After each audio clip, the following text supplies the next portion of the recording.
Hey guys, welcome back to my channel. Today we're going to discuss hotel credit cards and whether or not they are worth it. In this video, I'm going to go over different hotel credit cards, some of the different benefits they have, and whether or not it's worth it for you and your situation. But before I get into that, I'm JP Knowledge, and here on this channel, I drop some knowledge on you about personal finance, savings, and how to maximize spend. If that's something you're interested in, please subscribe down below.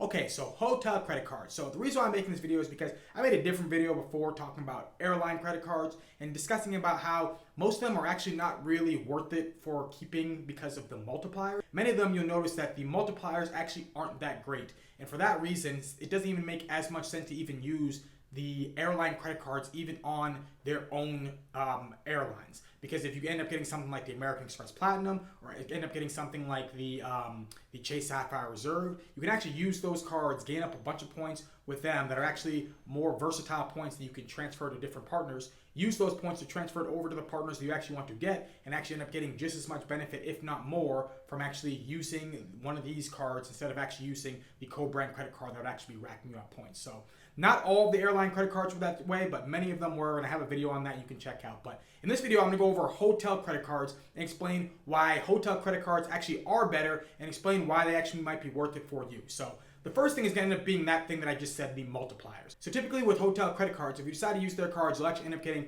better multipliers as compared to something like if you look at the airline credit card. So the first card we're going to look at is actually going to end up being the World of Hyatt credit card. And if you actually happen to be watching this video before September 30th and you are still looking to become a globalist, you still have the chance to get the 2 elite qualifying nights for signing up before that time. If you decide to sign up for any of these cards that have referral links down below, it will help out the channel. I'm very thankful for your support. But what you're going to look at and what you get from this card is you're actually going to be getting 9x. Now, this is technically a little tricky because if you actually happen to be a Hyatt member, then you actually are already going to be getting 5x. So you will be getting, it's not just 9x for actually having the card, but you are actually going to get a higher multiplier from using the Hyatt credit card as compared to something if you actually have the Chase Sapphire Reserve. So for that reason, this card can end up being beneficial right there. But you get 2x on dining, you can get 2x on flights. So if you actually happen to have something like the Chase Sapphire Reserve, or now with the new, how they've changed out the Chase Sapphire Preferred, you actually could just end up getting the points in these other categories and transferring over. But to use this card for Hyatt hotel stays actually does make a lot of sense. The same thing can be said if you decide to get one of the American Express Hilton cards, that you'll end up getting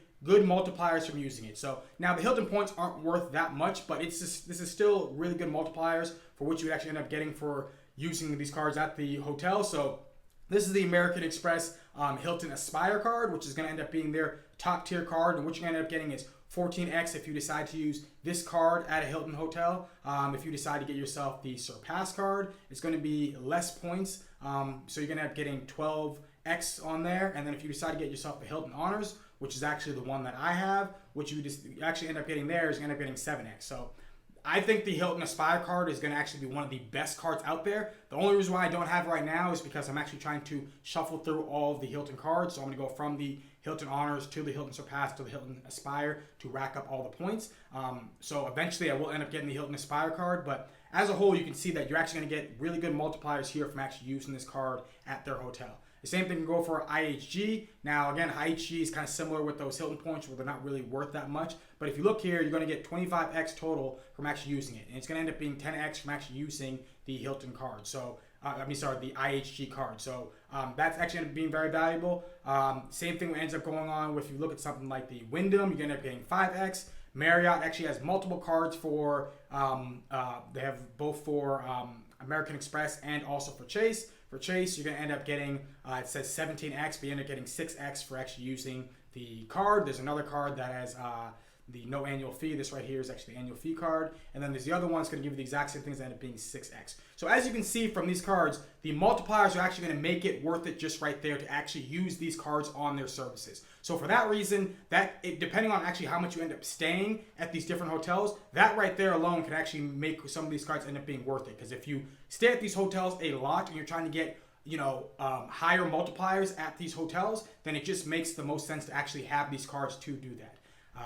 Another reason why is because a lot of these cards end up being what they call keeper cards. Now, what a keeper card is a card that actually ends up giving you value from having the card with barely any use, if no use at all, from actually having the card. So what I would mean by that would end up being something like, for instance, if you end up getting the World of Hyatt card, the World of Hyatt card is actually going to end up giving you a free night certificate every single year that you actually end up having the card. So The annual fee on this card is $95, but the free night certificate is going to be from between a category 1 to 4. So if you decide to choose any hotel from Hyatt in between the category 1 to 4 that ends up being over $95, you actually just end up gaining value from having this card without even using it throughout the year. So for me, I actually have this card and I actually went to Istanbul this year and I stayed at a Hyatt hotel that was category 4 that costs almost $400 a night. I think if you actually did the taxes and fees, it probably would end up being $400 a night. So I actually ended up getting really good value from that because yes, it cost me $95 for having this card, but I just got $300 in added value from having the card. So right there ends up making the keeper card end up, that's pretty much what defines the keeper card, is getting extra value from it. The same thing had happened with having the IHG card. Same thing had happened with the Hilton Aspire card. So for this reason, if you are someone who actually knows you're going to go to one of these hotels one time of the year and you actually end up paying the annual fee and you can see that you can end up getting added value from just owning this credit card, right there it actually can make sense to have what is called these keeper cards. So if you know you're going to stay at a Hyatt hotel and you know you're going to stay at a Hyatt hotel that costs more than $95, it just makes sense to end up getting one of these cards right there. So that's the whole thing that can end up being an added value when you actually end up getting one of these keeper cards and end up doing that. Another thing you can end up getting with these hotel credit cards is the same way you end up getting that free night certificate for actually just having the card. Some of the cards you can end up getting a free night certificate from using spend on the card. So with the Hyatt credit card that I have, I also got a free night certificate for spending over $15,000 on it in the first calendar year of having the card. So you can do something like that. You can do the same thing with something like the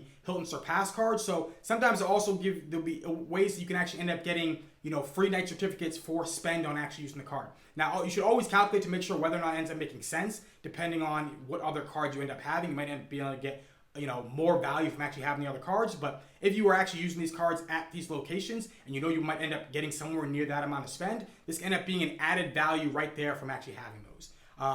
And then another thing you're actually going to end up getting the card that's going to make these cards really valuable is going to be quicker access to levels of status. So for instance, if you are someone who actually likes to go to Hilton hotels and you're like, man, I wish I could get free breakfast and those type of benefits and upgrades when they're available. If you get something like the Hilton Aspire card, right there, you're going to end up getting yourself diamond status, which is their highest tier status out there. So just from having the card, yes, it does cost $450 in annual fee, but depending on how much you end up going to Hilton hotels, you can end up getting more than that in value just from having that card. Plus, you end up getting a free night certificate with that card. So having that card can end up being incredibly valuable. That's the reason why a lot of people end up saying the Hilton Aspire card is one of the best cards out there because of all the added value you can get from having the card. So being able to get the easier access to status is a big thing. So that's one of the things that I would say is if you already know that you are someone who actually likes to go to these different hotels, if you are a Marriott, hotel stayer, or if you're someone like myself who's a Hyatt hotel stayer, because of you actually getting the card,